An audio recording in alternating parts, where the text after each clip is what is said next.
Hello guys, welcome study with Shweta. तो आज इस वीडियो में मैं आप लोगों के साथ एक इम्पोर्टेंट टॉपिक डिस्कस करूंगी जो कि आप लोगों की लाइफ से रिलेटेड रहेगा। जैसा कि आप थंबनेल पर देख पा रहे हैं, मैंने थंबनेल पर लिखा है कि कुछ लोग जो होते हैं बहुत लंबे समय से प्रिपरेशन करते हैं और फिर भी उनको सफलता नहीं मिल पाती है। तो उसी टॉपिक पर आज हम इस वीडियो में बात करने वाले हैं। और जैसे कि आप बहुत सारे लोगों का कहना था कि मैं थंबनेल पर अपना रियल का प्रोफाइल नहीं लगाती हूँ, तो आज जो प्रोफाइल है वो मेरा रियल का ही प्रोफाइल है। मेरा नाम है श्वेता और आज इस वीडियो में आपके साथ एक इम्पोर्टेंट टॉपिक डिस्कस करने वाली हूँ। तो आप क्लास को लास्ट तक देखिएगा। आई होप आपको इस क्लास को देखने के बाद थोड़ी बहुत हेल्प ज़रूर मिलेगी। तो आइएगा इस क्लास को स्टार्ट करते हैं। तो आज हम बात करेंगे इस टॉपिक पर, जो लोग बहुत लंबे समय से प्रिपरेशन करते रहते हैं और फिर भी उनको सफलता नहीं मिलती है। तो गाइस, सबसे पहले आप लोगों को क्या करना है, आप जिस एग्ज़ाम की प्रिपरेशन कर रहे हैं, आई होप कि आप सभी लोग अपना एक एम बनाकर चलते होंगे। सब लोग पहले ही से एम बना लेते हैं कि हमें इस एग्ज़ाम की प्रिपरेशन करना है। जैसे कि कोई अभी जो बहुत सारे लोग आरआरबी एनटीपीसी के कर रहे होंगे, आरआरबी ग्रुप डी की कर रहे होंगे या एसएससी की कर रहे हैं। जिस एग्ज़ाम की कर रहे हैं आप उस चीज़ का एम बना लीजिए।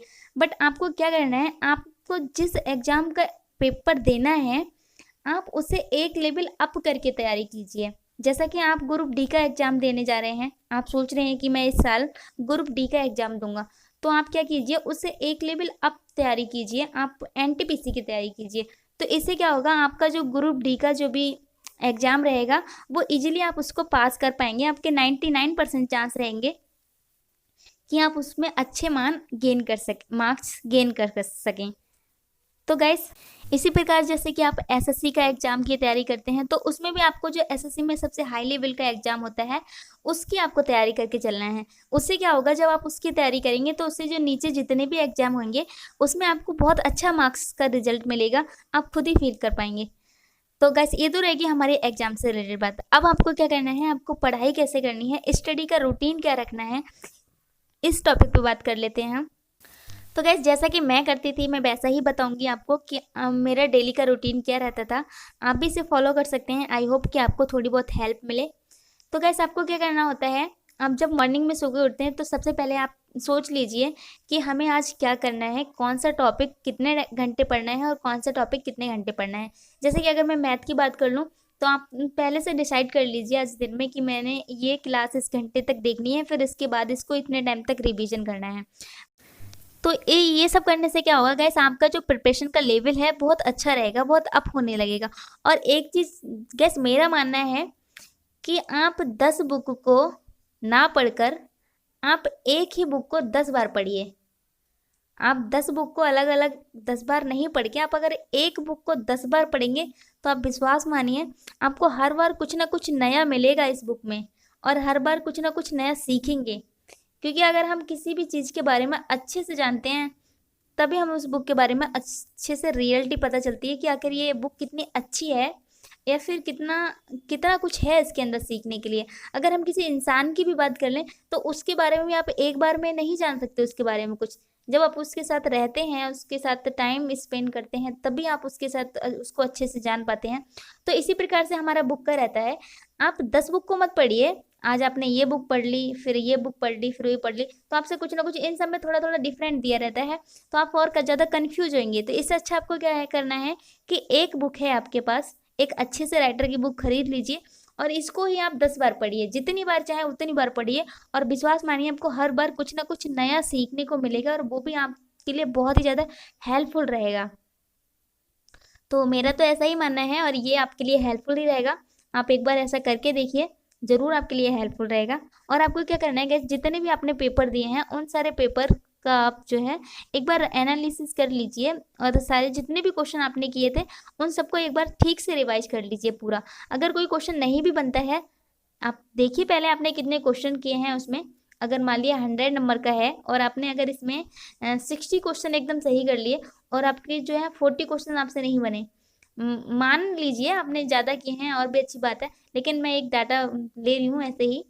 तो आपका जो है 40 क्वेश्चन आप पर नहीं बने, तो आप क्या कीजिए, आप जब आंसर की आएगी तो उसके बाद पेपर भी आता है, तो आप कोशिश कीजिए ये 40 क्वेश्चन जो है आपसे क्यों नहीं बने। आपको ये सोचना है कि क्यों नहीं बने, और नहीं बने तो आपको अब बनाना है। एक बार में नहीं बनेंगे तो दूसरी बार में बनाना है, लेकिन आपको इन 40 क्वेश्चन को पूरा सॉल्व करना है। कैसे भी कीजिए। अगर आपको खुद नहीं आ रहा तो आप किसी से पूछ लीजिए, किसी की हेल्प ले लीजिए। बट अगर आप इन सारे क्वेश्चंस को जब सॉल्व कर लेंगे तो आपका जो एग्ज़ाम देने का जो लेवल रहेगा वो अपने आप ही इम्प्रूव हो जाएगा। क्योंकि जब आप अगले एग्जाम में बैठेंगे तो आप ये सारे 40 क्वेश्चन ये कर चुके हैं, 60 तो आपको आते ही हैं, और 40 को आपने इनको भी अच्छे से रिवाइज कर लिया है, तो आपके कितने हो गए टोटल? 100 क्वेश्चन हो गए। अब अगर एग्जामिनर कहीं से भी कैसे भी क्वेश्चन पूछेगा, तब भी अगर आपको मान लो इसमें से अगर 20 क्वेश्चन नहीं हुए, अगर 20 क्वेश्चन आपसे अदर पूछ लिए, बिल्कुल आपके पढ़े हुए नहीं लग रहे हैं, एकदम दूसरा ही टॉपिक पूछ लिया, तब भी आप इसमें से अगर कितने 80 क्वेश्चन तो आपके बिल्कुल सही हो जाएंगे ना।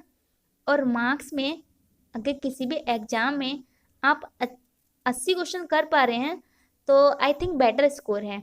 इतना स्कोर तो आपके लिए अच्छा ही है, क्योंकि अब मोस्टली जो है एग्जाम में नॉर्मलाइजेशन होता है, तो अगर आपके इसमें 10 नंबर भी बढ़ गए तो आपके 90 स्कोर हो जाएगा। और 100 में से जब आपके 90 नंबर आ रहे हैं तो आपको कोई रोक ही नहीं सकता एग्जाम में पास होने के लिए, ठीक है।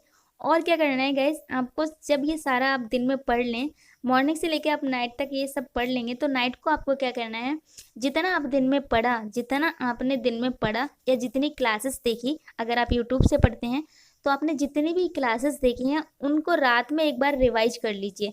आपको टोटल सारा रिवाइज करना है, कितना भी हुआ आपको रिवाइज करने से पहले सोना ही नहीं है, चाहे रात का 1 बज जाए 2 बज जाए, आपको जितना भी आपने दिन में पढ़ा है सब कुछ रिवाइज करके सुना है। क्योंकि मोस्ट इम्पोर्टेंट फैक्ट रहता है हमारा रिवाइज करना। अगर आपने सिर्फ पढ़ा है और उसको रिवाइज नहीं किया है तो आपके पढ़ने का कोई फ़ायदा नहीं है।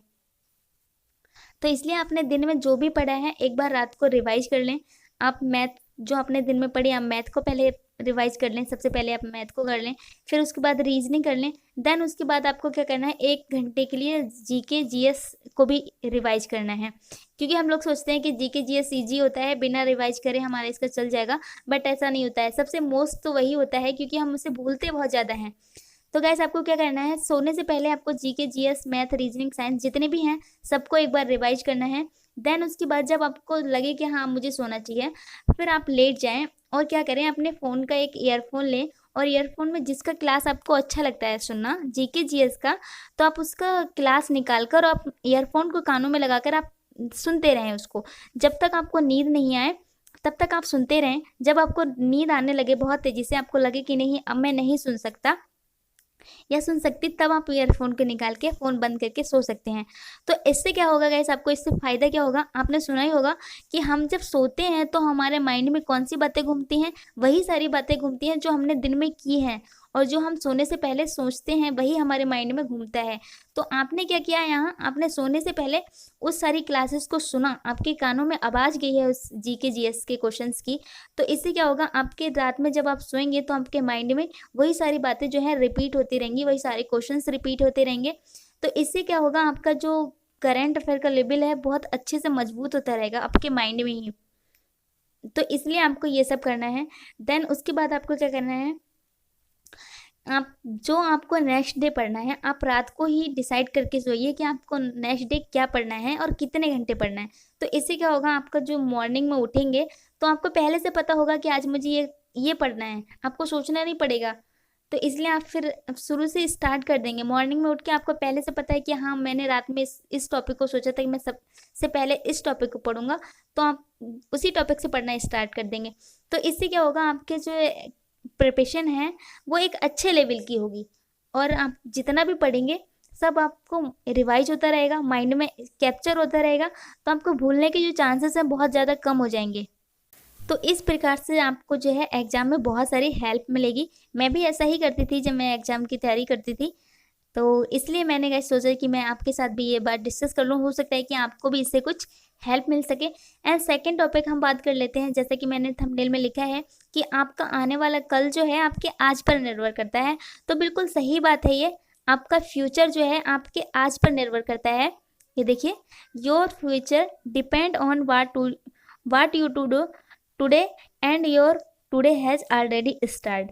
तो गैस ऐसा ही है ये सब कुछ, आपका जो फ्यूचर है आपके आज पर निर्भर करता है। आप आज आपको क्या करना है और आज आपने क्या किया है, इन सारी ही चीज़ों को इकट्ठा करके आपका फ्यूचर बनता है। अगर आपका आज अच्छा नहीं है, अगर आज आपने पूरा सोने में निकाल दिया, आज कुछ नहीं किया, तो कोई गारंटी नहीं है कि आपका कल जो है अच्छा ही होगा। अगर आपका आज अच्छा है तो आप सोच सकते हैं कि हाँ मेरा आज इतना अच्छा निकला है तो मैं कल भी ऐसा ही करूँगा और आपका कल जो है अच्छा बन सकता है। बस जब आप ये इतना सब कुछ कर लेंगे, आप डेली का रूटीन बना लेंगे और जैसे मैंने बताया ऐसा पढ़ना स्टार्ट कर देंगे, तो आपको खुद ही रियलाइज़ होगा कि आपका जो स्टडी का लेवल है कितना अप होने लगा है और आपको खुद ही रियलाइज़ हो जाएगा कि आप अच्छे मार्क्स गेन कर पाएँगे अगले एग्ज़ाम में जब आपका एग्ज़ाम होगा। और ये जो अभी जो लॉकडाउन का टाइम चल रहा है, कोरोना टाइम चल रहा है, वो ये तो आपके पास गोल्डन टाइम है। आप इसको बहुत अच्छे से यूटिलाइज़ कीजिए। जैसे कि अगर आप इस टाइम में आप घर पे हैं, कहीं जाना नहीं है, कॉलेज नहीं जाना है, स्कूल नहीं जाना है, कोचिंग नहीं जाना है, बस घर में ही रहना है, तो आप ज़्यादा से ज़्यादा अपना टाइम जो है स्टडी को दे सकते हैं। अपनी मैथ में, रीजनिंग में जो भी आपका वीक पॉइंट है आप उसमें दे सकते हैं। अगर किसी का मैथ वीक है या फिर किसी का रीजनिंग वीक होता है, मोस्टली अगर आपका मैथ अच्छा है तो आप रीजनिंग को कवर कर सकते हैं, बट अगर आपका रीजनिंग अच्छा है तो आप मैथ को कवर नहीं कर सकते। तो आप कोशिश कीजिए कि आप ज़्यादा से ज़्यादा टाइम अपना मैथ में दें। तो मैथ के लिए मैं आपको एक दो बुक बता सकती हूँ जो कि आपके लिए हो सकता है हेल्पफुल रहें। तो एक बुक आती है आर एस अग्रवाल की, मैं भी इसी बुक से पढ़ा करती थी। और एक बुक आती है राकेश यादव की। तो ये दोनों बुक को मिलाकर आप अच्छा खासा स्कोर जो है मैथ में कर सकते हैं और आपके जो लेवल हैं वो भी अच्छे लेवल के क्वेश्चंस रहते हैं। इसमें एसएससी लेवल तक के क्वेश्चंस रहते हैं, सारे क्वेश्चंस को आप इसमें कवर कर सकते हैं। राकेश यादव की जो बुक होती है इसमें शॉर्ट ट्रिक भी रहते हैं और राकेश जो आर.एस. अग्रवाल की बुक होती है इसमें लॉन्ग मेथड रहते हैं, बट क्वेश्चन का लेवल बहुत अच्छा रहता है। तो इसलिए आप इन दोनों बुक से पढ़ सकते हैं, जो भी आपको अच्छी लगे आप दोनों बुक से पढ़ सकते हैं। रीजनिंग के लिए बहुत सारी बुक रहती हैं, अरिहंत वगैरह की रहती हैं या प्लेटफॉर्म की रहती हैं, आप जो अच्छी लगे आपको देख लीजिए। और सबसे मोस्ट बात है कि आप प्रैक्टिस सेट खरीदिए। जितने ज़्यादा आप प्रैक्टिस सेट करेंगे उतना अच्छा आपका कॉन्सेप्ट क्लियर होगा। क्योंकि जितने मोस्टली एग्जाम होते हैं, मोस्टली अगर मैं रेलवे की बात करूँ तो रेलवे में जो होते हैं रिपीटेड क्वेश्चन ज़्यादा आते हैं, इसलिए मैं आपके साथ ये डिस्कस कर रही हूँ कि हो सकता है आपकी कोई हेल्प हो सके। जैसे कि यहाँ लिखा है, देखिए, वक्त सबको मिलता है ज़िंदगी बदलने के लिए, पर ज़िंदगी दोबारा नहीं मिलती वक्त बदलने के लिए। तो गाइस अभी जो ये टाइम चल रहा है ये आपके लिए बहुत अच्छा टाइम चल रहा है, गोल्डन टाइम चल रहा है, आप इसको अच्छे से यूटिलाइज कीजिए।